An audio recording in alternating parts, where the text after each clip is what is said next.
एक बार पूरे मन से किया गया प्रयास सैकड़ों अधूरे प्रयासों से ज़्यादा प्रभावी होता है। अगर ईश्वर ने आपसे वो ले लिया जिसे खोने की आप कभी कल्पना भी नहीं कर सकते थे, तो अवश्य वो कुछ ऐसा भी देगा जिसे पाने का आपने कभी सोचा भी नहीं होगा।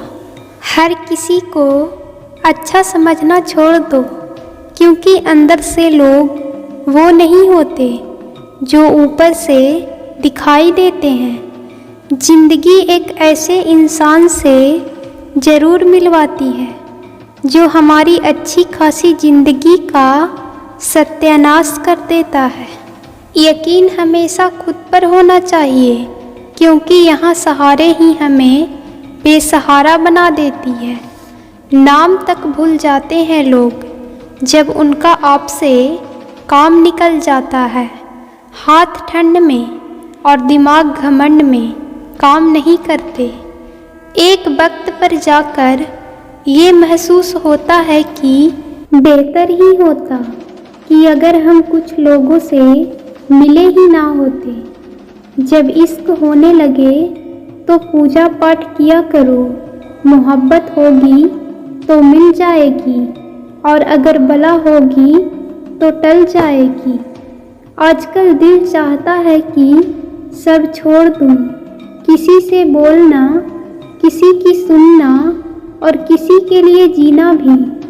आपका डर ही आपकी कमजोरी है। जिस दिन आपका डर खत्म हो जाएगा उस दिन आप हर काम कर सकते हैं। सुना है इश्क करने जा रहे हो, लेकिन सुनो, जिंदा तो आओगे लेकिन फिर जी नहीं पाओगे। जो किसी लालच या इच्छा के दबाव में रहते हैं वो हमेशा तनाव में रहते हैं। जिंदगी में जब बुरे हालात घेर लेते हैं तो आपके अपने भी आपसे नज़रें फेर लेते हैं। बेकसूर कौन है आज के ज़माने में, बस सबके गुनाह पता नहीं चलते। आपको ये लगता है कि लोगों का दिल आपसे भर जाता है, लेकिन सच तो ये है कि उन्हें कोई और मिल जाता है। हौसलों से भरी ये कोशिश एक दिन ज़रूर रंग लाएगी। इस संसार में कुछ भी अस्थिर नहीं है, ना समय, ना प्रेम, ना घृणा और ना ही संबंध। मित्रता का कोई स्वार्थ नहीं, बल्कि एक विश्वास है जहाँ सुख में हंसी मजाक से लेकर संकट में साथ देने की जिम्मेदारी होती है। यहाँ झूठे वादे नहीं, बल्कि सच्ची कोशिशें की जाती है। सच्ची बातें बोलने वाला और सही राह पर चलने वाला इंसान हमेशा दुनिया को कड़वा लगता है।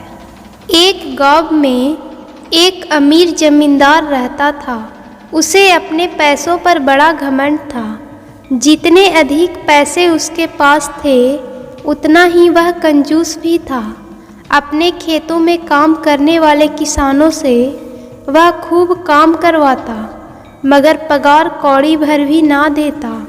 मजदूर गरीब किसान मन मारकर उसके खेत में काम करते। उसी गांव में रामू नाम का एक किसान रहता था। उसके पास थोड़ी सी ज़मीन थी। उसी में खेती बाड़ी कर वह अपना और अपने परिवार का गुजारा चलाता था। रामू बड़ा मेहनती था। वह दिन भर अपने खेत में काम करता था और अपनी मेहनत के दम पर इतनी फसल प्राप्त कर लेता कि अपने परिवार के लिए 2 वक्त की रोटी जुटा सके। गांव के बाकी किसानों के पास रामू के मुकाबले अधिक ज़मीन थी। वो रामू की मेहनत देखकर हैरान होते कि किसान इतनी सी ज़मीन में इतनी फसल उगा लेता है। एक साल भयंकर सूखा पड़ गया। बिना बारिश के खेत खलिहान सूखने लगे।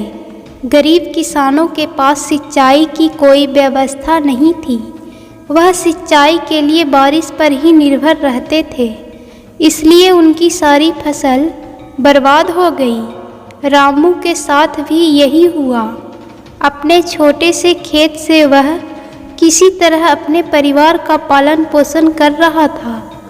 अब उनके सामने भूखा मरने की नौबत आ गई। मजबूरी के कारण वह गांव के जमींदार के पास कर्ज मांगने गया। जमींदार कंजूस तो था ही। उसने सोचा कि यदि उसने रामू को पैसा दे दिया तो ये लौटा तो पाएगा नहीं, इसलिए उसे अपने खेत में काम पर रख लेता हूँ। मेहनती तो ये है ही और मजबूर भी। कम पैसों में दुगनी मेहनत करवाऊँगा। उसने रामू से कहा, देख रामू, मैं तुझे कर्ज तो नहीं दे सकता, लेकिन तेरी इतनी मदद कर सकता हूँ कि तुझे अपने खेत में काम पर रख लूँ। तुझे महीने के 1000 रुपये दिया करूँगा। पर मालिक, दूसरे किसान तो 2000 पाते हैं। जमींदार बोला, करना है तो करो, वरना मेरे पास किसानों की कोई कमी नहीं है। मजबूर रामू क्या करता, हामी भरकर घर लौट आया। अगले दिन से वह जमींदार के खेत में काम करने लगा। मेहनती तो वह था ही। वह खूब मेहनत और लगन से काम करता।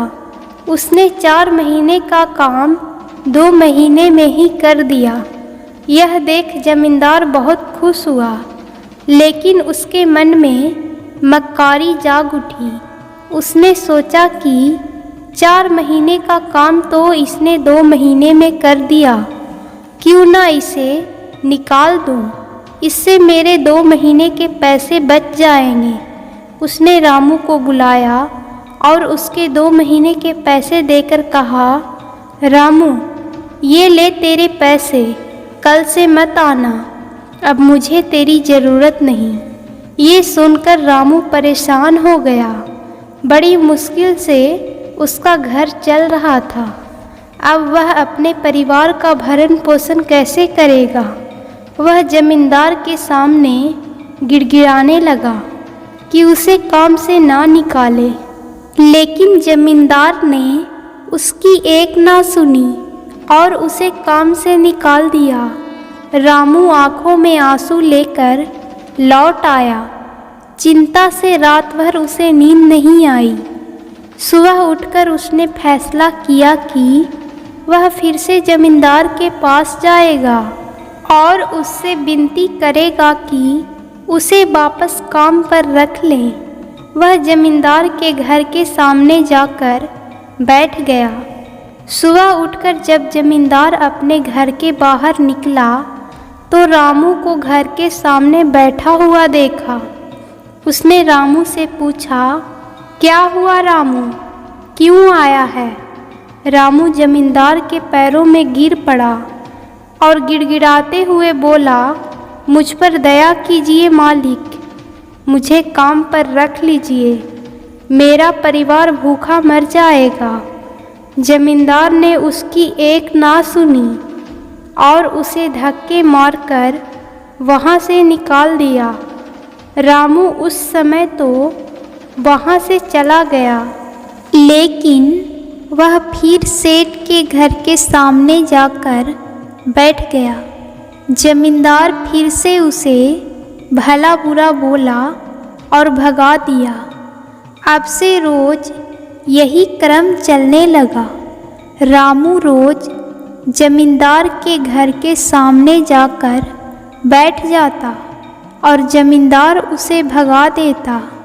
पूरे गांव में इस बात की चर्चा होने लगी। सब जमींदार को भला बुरा कहने लगे। तंग आकर जमींदार ने सोचा कि क्यों ना कुछ दिन परिवार सहित दूसरे गांव चला जाऊं। मुझे घर पर ना देखकर रामू यहाँ आना बंद कर देगा। अगले दिन वह परिवार सहित दूसरे गांव रिश्तेदार के यहाँ चला गया। 10-15 दिन रिश्तेदार के घर रहने के बाद जब वह अपने घर लौटा तो रामू को अपने घर के सामने बैठा नहीं पाया। वह मन ही मन खुश हुआ कि चलो उससे पीछा छूटा, लेकिन वह चकित हो गया कि आखिर रामू ने आना बंद क्यों कर दिया। उसने गांव वालों को बुलाकर पूछा तो पता चला कि रामू घायल है और अपने घर पर पड़ा हुआ है। जमींदार ने पूछा क्यों, क्या हुआ उसे। एक किसान ने कहा, मालिक, जब आप दूसरे गांव चले गए थे तब भी रामू आपके घर के सामने बैठा रहता था। एक दिन आपका खाली घर देखकर कुछ चोर चोरी करने के इरादे से आपके घर में घुसे, लेकिन वह रामू की नज़र में आ गए। रामू अपनी जान की परवाह ना कर उनसे उलझ गया और उन्हें भगा दिया। उनके बीच हुई हाथापाई के कारण रामू घायल हो गया। ये जानकर जमींदार को खुद पर शर्म आने लगी कि उसने रामू के साथ कितना बुरा किया, लेकिन इसके बाद भी रामू उसके घर चोरी होने से बचाने के लिए चोरों से उलझ गया। वह पछताने लगा। उसने रामू के घर जाने का फैसला किया। वह रामू के घर पहुंचा तो देखा कि रामू बड़ी दयनीय अवस्था में चारपाई पर पड़ा हुआ है। उसके बच्चे भूख से बिलख रहे हैं। ये देख जमींदार का दिल भर आया। उसने रामू से अपने किए की माफ़ी मांगी, उसका इलाज करवाया और ठीक होने के बाद अच्छी पगार के साथ उसे फिर से काम पर रख लिया। इस कहानी से हमें यह सीख मिलती है कि कभी किसी के साथ बेईमानी नहीं करनी चाहिए और हमेशा सदा ज़रूरतमंद की सहायता करनी चाहिए और सदैव अपना काम ईमानदारी से करना चाहिए।